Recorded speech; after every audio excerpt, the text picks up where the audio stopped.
Zon D'Amour, LA Sentinel.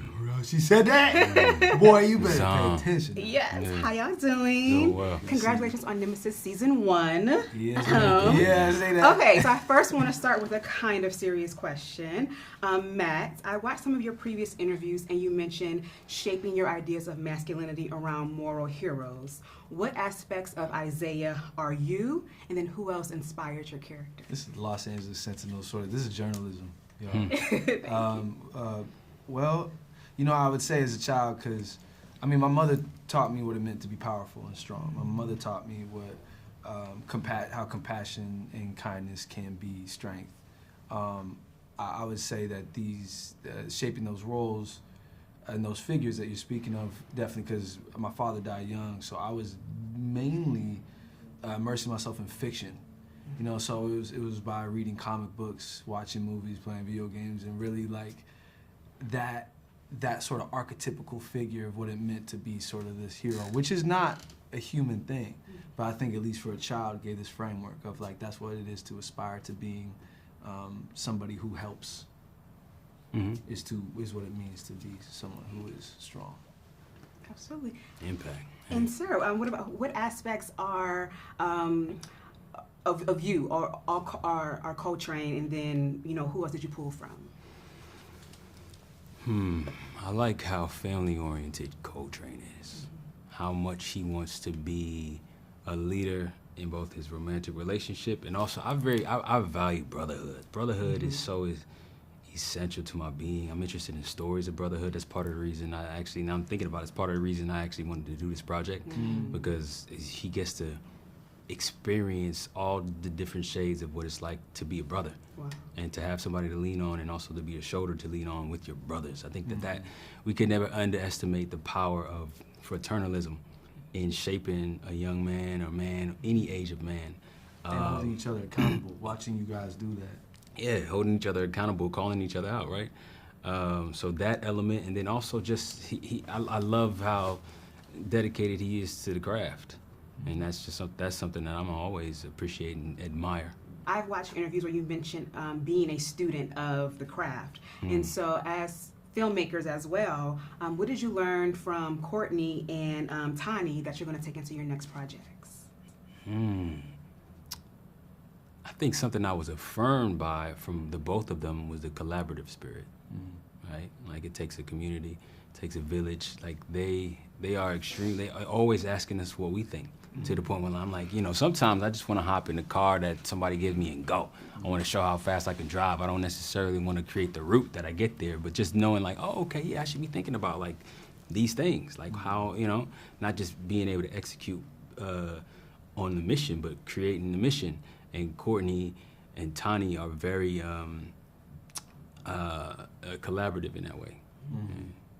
And you said it's filmmakers or just Yes, because I know that you're also a filmmaker. So what did you learn, or as an actor, what did you learn from them that you'll take into your next project? Well, I think this was the first time that I could ever let both of those hemispheres kind of function. Sometimes I was 100%, 200% always in the Isaiah style. Sometimes Courtney would, which was so liberating, come up and be like, Matthew, listen, so here's what's going on in the bigger picture, and here's what I need. And I think that kind of shortcutted and maybe taught me also the intentionality of what it means to just sort of say like, look, all cards on the table here, no games being played. This is what we need to walk away here with, because I know that, and I trust you that you can just sort of handle all this information, and that is so exhilarating, to have as an artist. My next question. I know that you were very active in the protest in 2020, and I was watching a lot of your interviews for A Lot of Nothing. I love that you and Cleopatra first met there, or starred in that film together. I feel like Nemesis is kind of a juxtaposition to activism and to the plot of A Lot of Nothing. So when you were deciding to take on these roles, how did you kind of say, okay, like, yes. I think it was remembering that I have the media literacy and that we do, that when we examine this thing, that it is by no ways a propaganda piece. That too, I definitely had to find forgiveness in my heart to step inside, because I have family who are law enforcement, but I've always had a terrible relationship with them, and I rib all my family about it. But to say like this, that there is a heart of a person that that is determined to do good.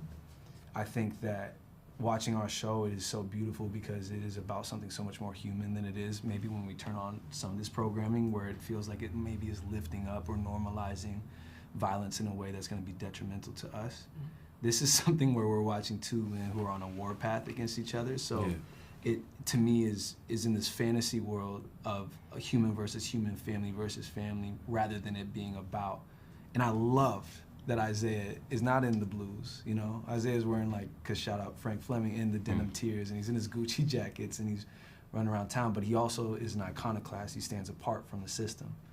I think I made peace with it in the sense of saying, like, this show has nothing to do with that, and it is a blockbuster for us to be able to have fun with, and maybe, like, and shout out also, like, you know, the People's Budget and us stopping pretextual stops was recently outlawed in Los Angeles, which is great.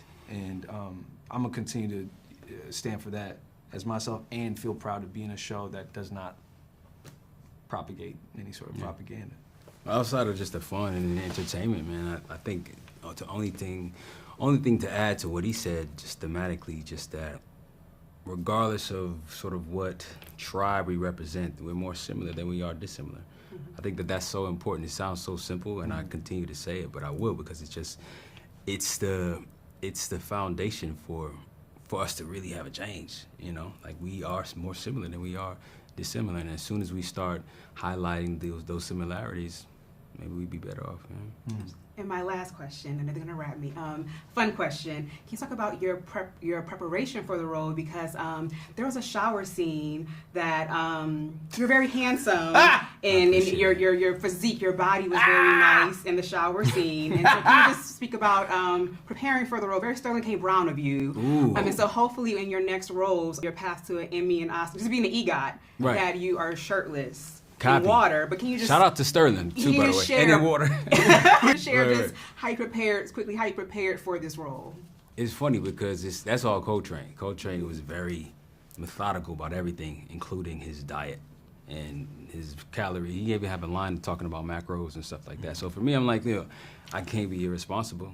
I want to eat in and out every day. I'm in LA, we shooting, let's go eat food, but like, we could wait until after the shower scene in the bodies of water to do exactly that. So it was just a matter of serving the character, you know what I'm saying? And his discipline that maybe is reflected in a way that's attractive in that manner for so many, but that discipline carried over to every facet of how Y'lan was prepping as an incredible actor. And Coltrane did that, I gotta do it, you know what I'm saying? But I do appreciate the acknowledgement. Shout out to good brother Sterling. Yes. Yes, well, congratulations on season 1. I look forward to seeing you for season 2. For sure. Thank you. Absolutely. You're welcome. Thank you. This was fun.